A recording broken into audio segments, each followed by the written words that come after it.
কিন্তু বিপ্লব কি? বিপ্লব হলো আপনি চেয়ারটা ডিসম্যান্টল করবেন, আপনি ওটা ভাঙবেন, নতুন করে তৈরি করবেন, এবং নতুন চেয়ারটা আগেরটার মতো হবে না, ডিফারেন্ট হবে। এবং প্রবলেম ওটা চেয়ার নাও হইতে পারে, ওটা একটা টুল হইতে পারে, দিভান হইতে পারে। এটা হলো বিপ্লব। জুলাই থেকে 5ই আগস্ট পর্যন্ত যে জিনিসটা হইল, এটা কি বিপ্লব ছিল কিনা, নাকি এটা অন্য কিছু ছিল? এটা একটা প্রশ্ন। সেকেন্ড যে প্রশ্নটা, সেটা হলো আমরা কি এখন স্বাধীন কিনা, এবং এটাকে বিজয় কিনা? তো এই দুটা কোয়েশ্চেন গুরুত্বপূর্ণ কেন? এটা গুরুত্বপূর্ণ কারণ এগুলোর অ্যান্সারের উপর ডিপেন্ড করবে আপনি বর্তমানকে কিভাবে বুঝতেছেন, এবং এটার উপর ডিপেন্ড করবে আপনি ভবিষ্যতের ব্যাপারে কিভাবে চিন্তা করবেন। তো এই প্রশ্নগুলোর কিছু অ্যান্সার নিশ্চয়ই আপনারা সবাই ভাবছেন, যে আমাদের ভাইরা বলছেন বিপ্লব হয়ে গেছে।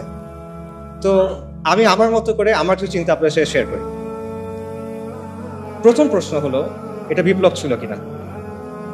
এই প্রশ্নের অ্যান্সার দেওয়ার আগে 3টা জিনিসের পার্থক্য আমাদের বুঝতে হবে। একটা হলো বিপ্লব, একটা হলো সংস্কার, একটা হলো ক্ষমতার পালাবদল বা ক্ষমতা পরিবর্তন। বিপ্লবকে, বিপ্লব হলো একটা সমাজ এবং একটা শাসন ব্যবস্থার মৌলিক পরিবর্তন, আমূল পরিবর্তন। এটা হলো বিপ্লব। সংস্কার হলো এর চেয়ে লিমিটেড।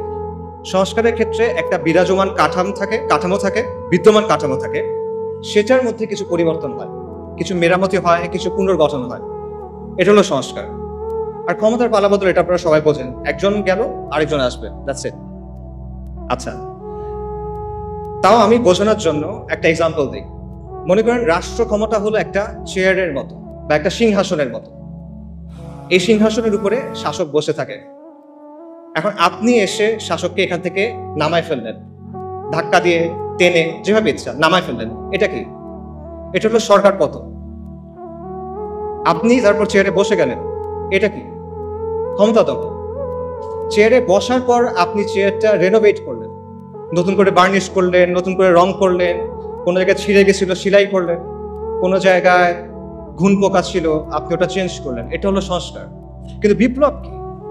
বিপ্লব হলো আপনি চেয়ারটা ডিসম্যান্টল করবেন, আপনি ওটা ভাঙবেন, নতুন করে তৈরি করবেন, এবং নতুন চেয়ারটা আগেরটার মতো হবে না, ডিফারেন্ট হবে।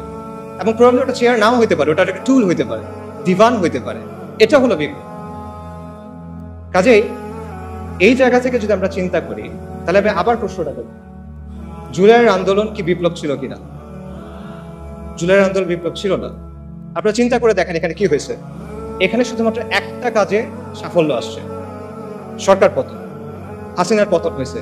কিন্তু ক্ষমতা দখলটাও কিন্তু হয় নাই। যারা বিপ্লবের নেতৃত্ব দিছে তারা কিন্তু ক্ষমতা দখল করে নাই, বরং একটা মিক্সড ধরনের পাওয়ার শেয়ারিং হচ্ছে। এটা আমরা সবাই দেখতেছি, রাইট? আচ্ছা, সংস্কারের ক্ষেত্রে আমরা এখনো বলতে পারতেছি না আসলে সংস্কার কতটুকু হবে।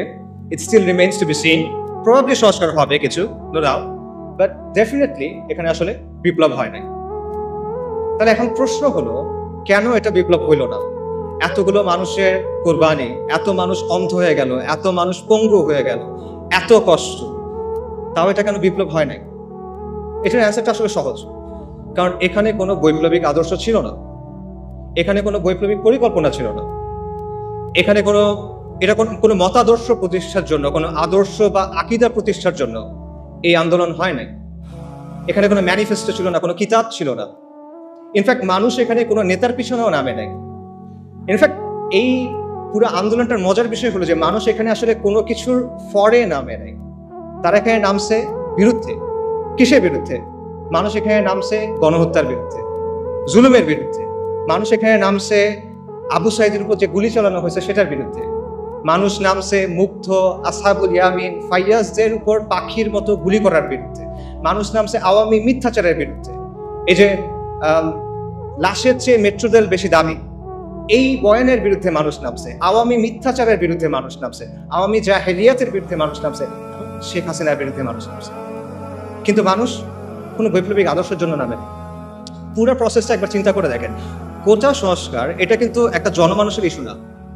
মানুষের কিন্তু সমর্থন দিয়েছে অবভিয়াসলি, বাট এটার জন্য মানুষ রাস্তায় নামতো, রাইট?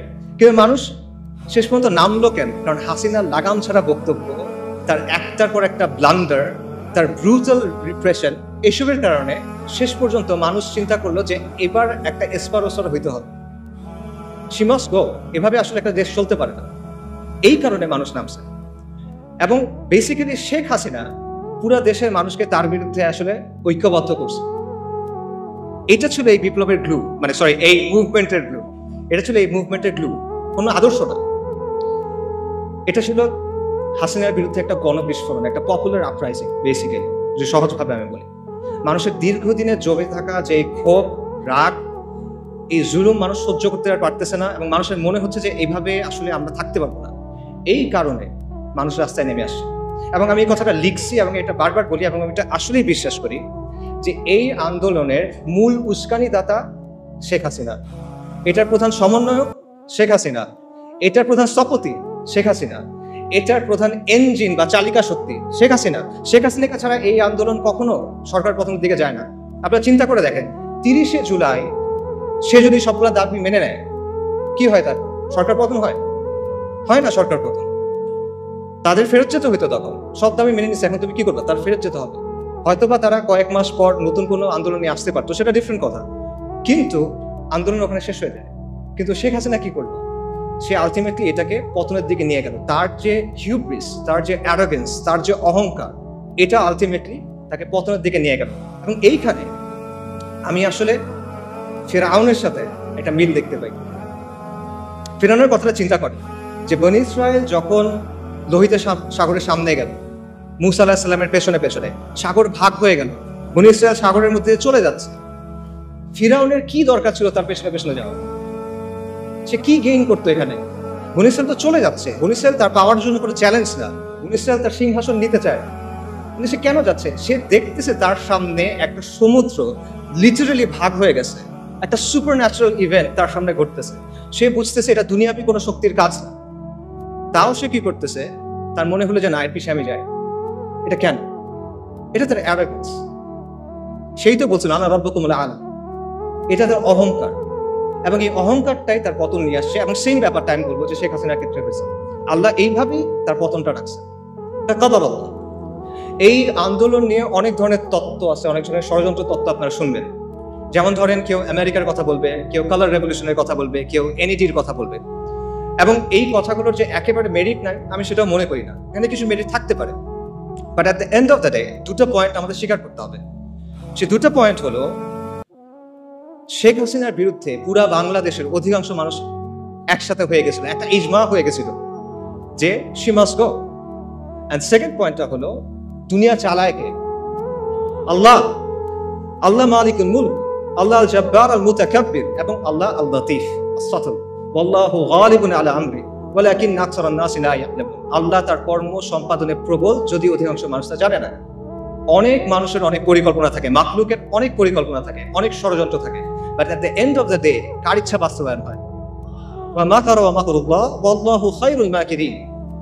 সবাই পরিকল্পনা করে, আল্লাহও পরিকল্পনা করে, আল্লাহর পরিকল্পনা বাস্তবায়ন হয়। ওয়ালা গালিবা ইল্লাল্লাহ ওয়া হুয়া আলা কুল্লি শাইইন কাদির। সো এই বিষয়টা আমাদের মাথায় রাখা দরকার।